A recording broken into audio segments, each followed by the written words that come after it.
Ahora bien, ya dijimos algunas alteraciones a nivel de volumen de líquidos y ahora vamos a hablar de los desequilibrios electrolíticos de dos electrolitos más importantes que tiene el organismo, que es el sodio y el potasio. ¿Sí? Básicamente cada uno de estos electrolitos tienen dos desequilibrios más destacados, que uno es la hiponatremia para el sodio y la hipernatremia. La hiponatremia hace referencia a una concentración de sodio menor que lo que debería permanecer dentro del rango normal, y la hipernatremia hace referencia a concentraciones de sodio mayor que la que por normalidad debería tener. La K es la sigla que corresponde al potasio, y en el potasio pasa lo mismo. Puede haber hipopotasemia, que es cuando las concentraciones de potasio están disminuidas, o hiperpotasemia, que cuando este electrolito está sobrelevado.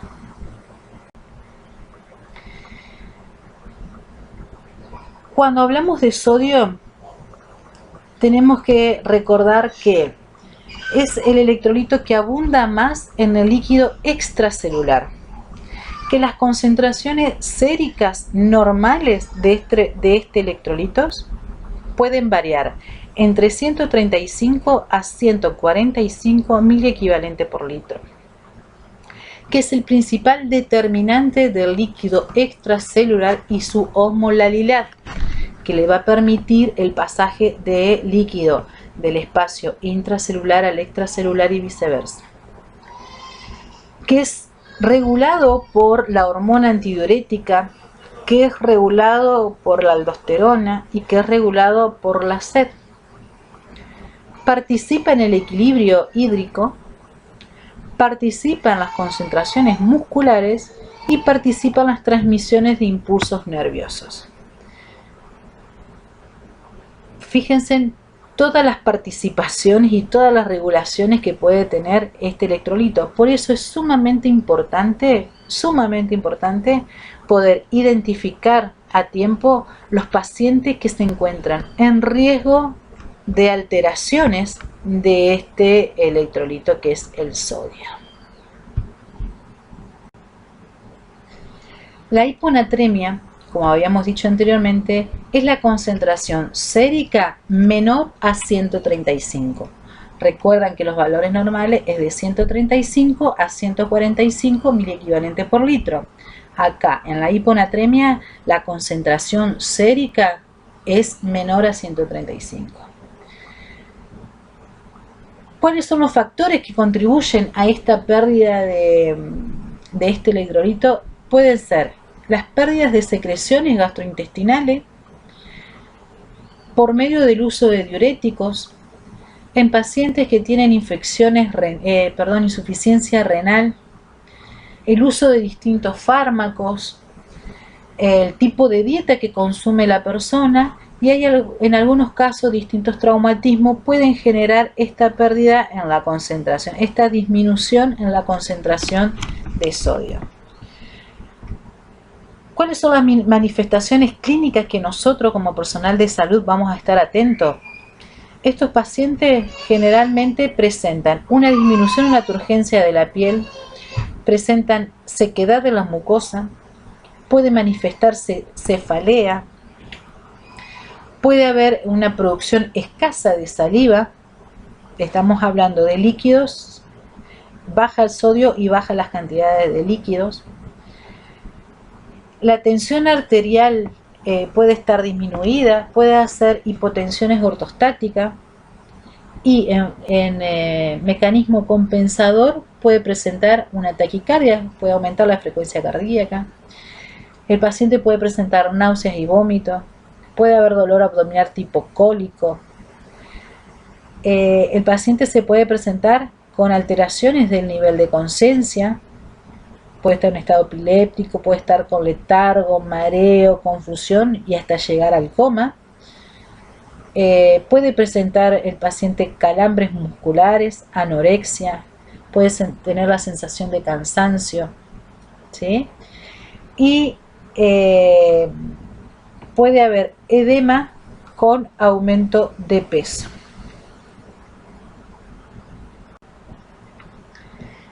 El tratamiento que se le dan a estos tipos de pacientes que se encuentran con hiponatremia básicamente está orientado en aumentar las concentraciones de este electrolito. Entonces se le realiza una administración de sodio por vía oral, ya sea en la alimentación, a través de la dieta. Se le puede administrar por sonda nasogástrica si el paciente tiene colocada o tiene alguna dificultad a nivel de glutorio, o bien por vía intravenosa. Cuando se le realiza la administración de sodio vía intravenosa, esta debe ser en forma paulatina y hay que tener mucho cuidado de que las concentraciones de sodio no superen los 12 miliequivalentes en 24 horas, ¿sí? Porque puede generar una hipernatremia severa en el paciente. Entonces, tener esta precaución de que el aumento que se le está tratando de realizar en cantidades, en concentraciones de sodio en este tipo de paciente, no debe superar los 12 miliequivalentes en 24 horas. Para estos tipos de pacientes, enfermería debe identificar y vigilar el paciente con posible desequilibrio de sodio, debe realizar el control estricto de ingreso y egreso, este es el balance hidroelectrolítico que estuvimos hablando anteriormente, teniendo en consideración la alimentación del paciente, ¿sí? No olvidarnos de eso. Debe identificar las manifestaciones gastrointestinales características de la hiponatremia, que ya se nombraron.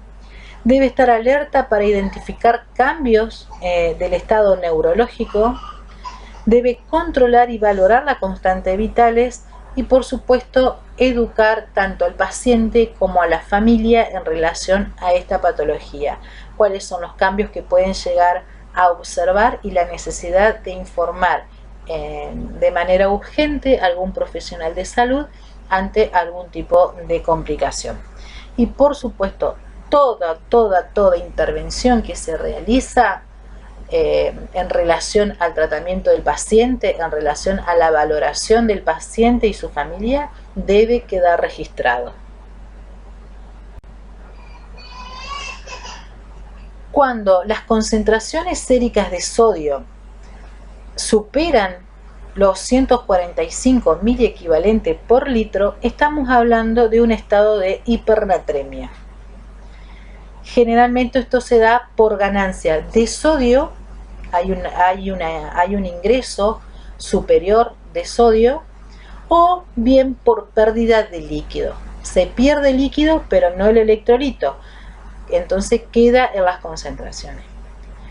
¿Cuáles pueden ser la causa de esta afectación? La privación hídrica, o sea que pacientes que no consumen líquido para saciar su sed. La administración de alimentación enteral hipertónica. Pacientes que presentan diarreas acuosas pueden presentar hipernatremia porque hay una pérdida abundante de líquido, pero el electrolito sigue dentro de su organismo.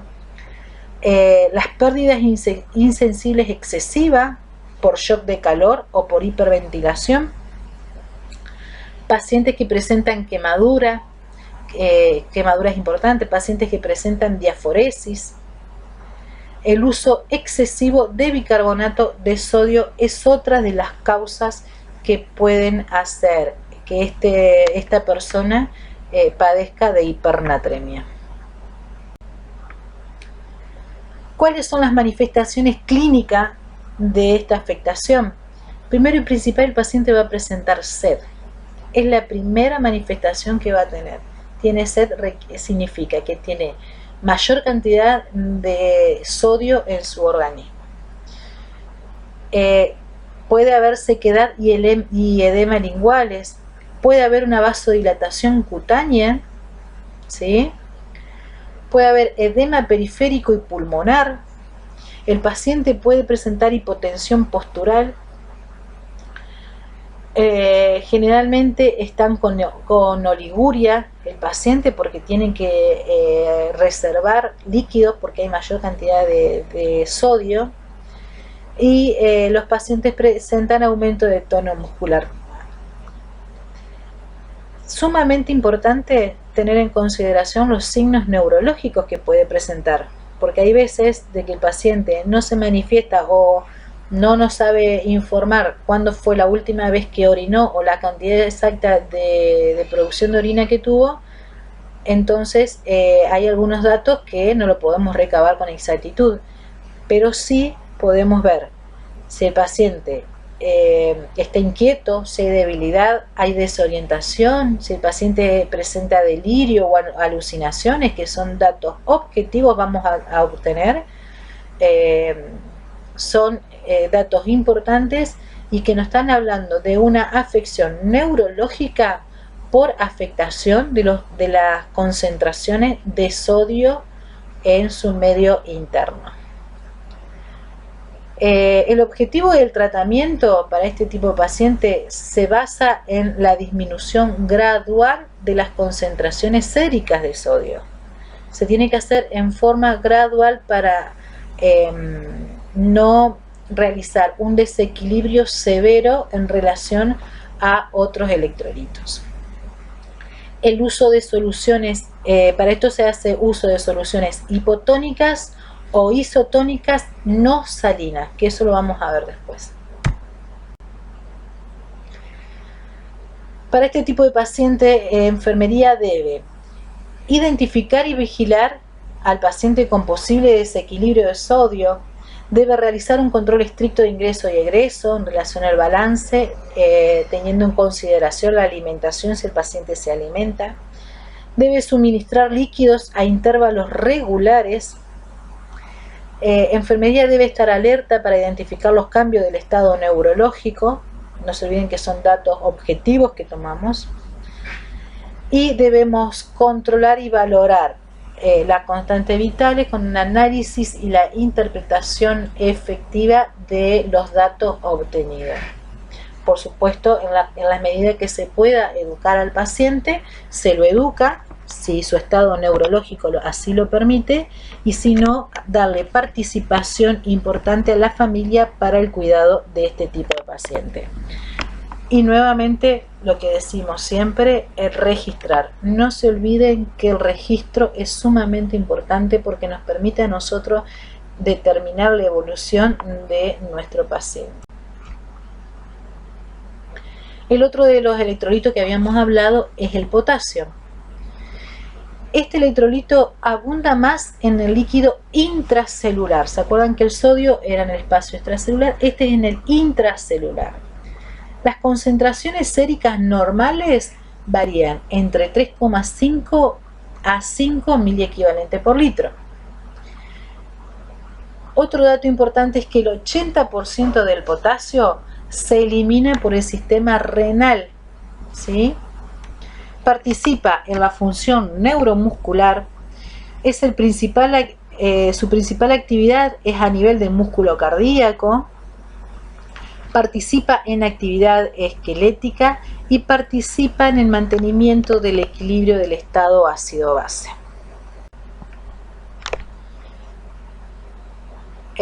Una de las alteraciones que puede presentar este electrolito es la hipopotasemia, que hace referencia a unas concentraciones séricas de potasio menor a 3,5 miliequivalentes por litro. ¿Cuáles pueden ser las causas de que el paciente tenga menores concentraciones de potasio? Puede ser por el uso de fármacos que sean diuréticos perdedores de potasio, el uso de corticosteroides, la penicilina sódica, entre otros fármacos, ¿no? Puede ser por pérdida del sistema gastrointestinal a través de vómitos, de aspiración gástrica, diarrea. La pérdida de potasio se puede dar por un aumento de la aldosterona en pacientes con adenopatías suprarrenales, pacientes con cirrosis hepática, con hipertensión maligna, con insuficiencia cardíaca o síndrome nefrótico, ¿sí? Estas patologías generan un aumento en la pérdida de potasio a nivel de la función renal. El paciente con hipersecreción de insulina, dice que la insulina favorece el ingreso de potasio al interior de la célula del músculo esquelético y hepático. Entonces, si hay un aumento de la producción de insulina, esto implica de que el potasio ingrese más a las células del músculo esquelético y hepático, queden concentraciones ahí superiores a la que necesitamos en el resto del organismo. Y por supuesto un consumo de dieta inadecuado, generalmente por alcoholismo, el paciente que presenta anorexia, los pacientes ancianos, donde tienen una dieta inadecuada, puede verse esta afectación. Dentro de las manifestaciones clínicas podemos observar en el paciente se presenta con fatiga, puede haber anorexia, náuseas, vómito, puede haber debilidad muscular, calambre, disminución de la motilidad intestinal y puede haber parestesia y arritmia. En los pacientes con hipopotasemia prolongada, la incapacidad renal genera una incapacidad renal para la concentración urinaria. Entonces el paciente se puede presentar con poliuria o nicturia, puede presentarse con orina diluida y puede presentar sed excesiva. Esto se da en los pacientes que padecen de hipopotasemia prolongada. Y ahí uno de los datos era de que el paciente puede presentar arritmia. Por eso es sumamente importante realizar electrocardiogramas seriados para ver si no hay cambios en el electrocardiograma.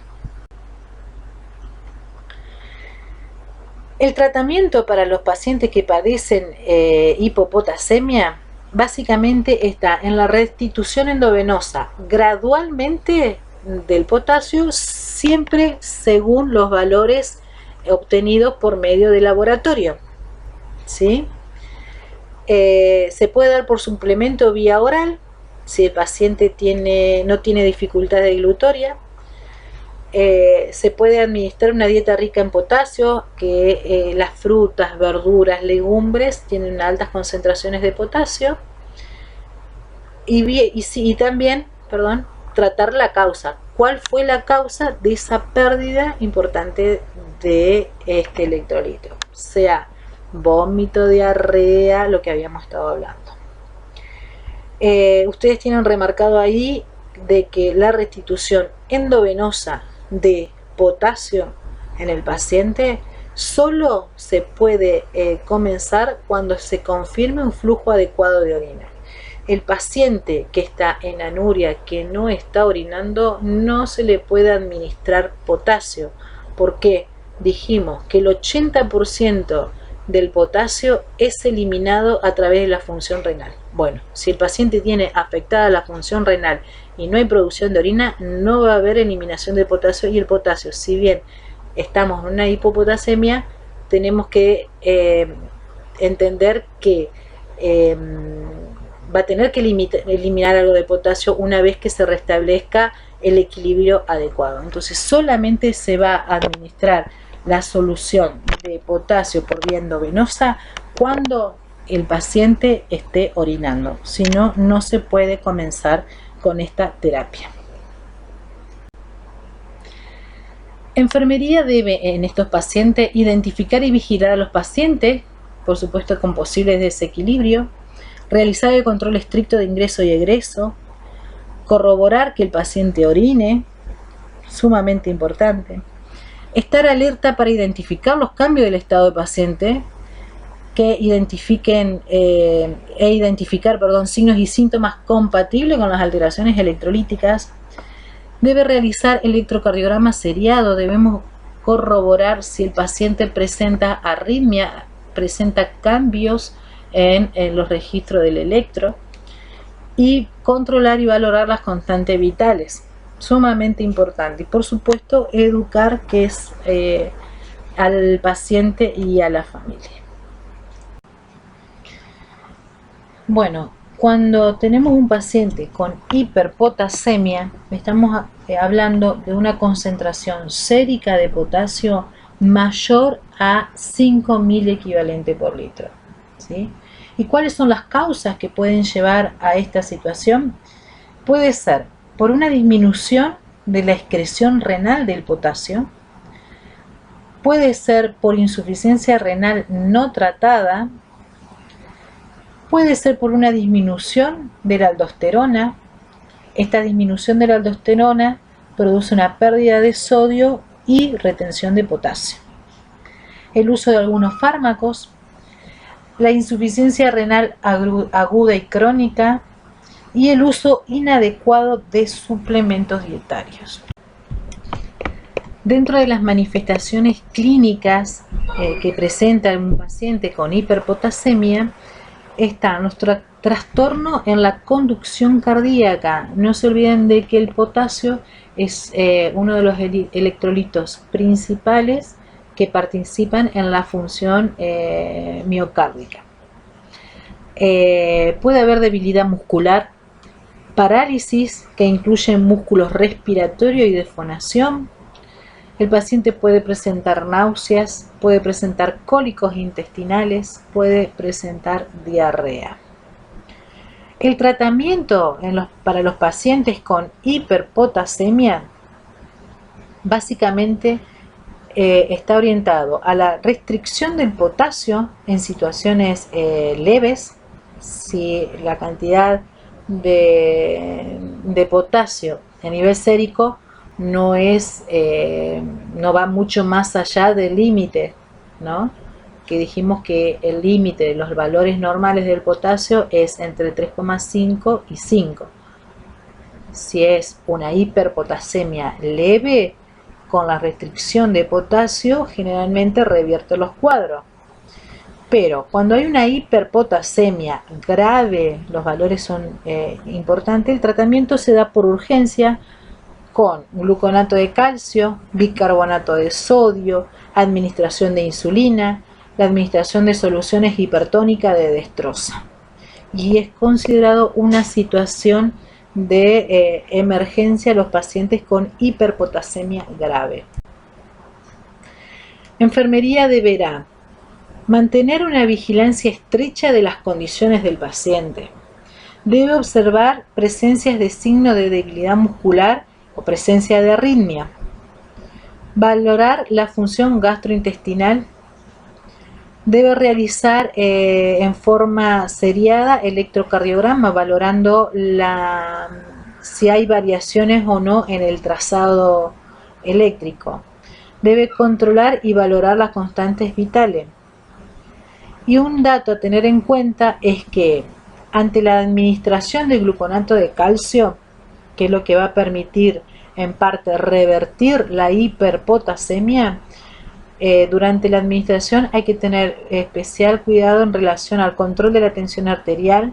Se debe descartar hipotensión porque estos pacientes suelen hacer hipotensión por la terapéutica implementada. Se debe mantener vigilancia de electrocardiografía en forma continua. Y si el paciente presenta bradicardia, hay que suspender el gluconato de calcio.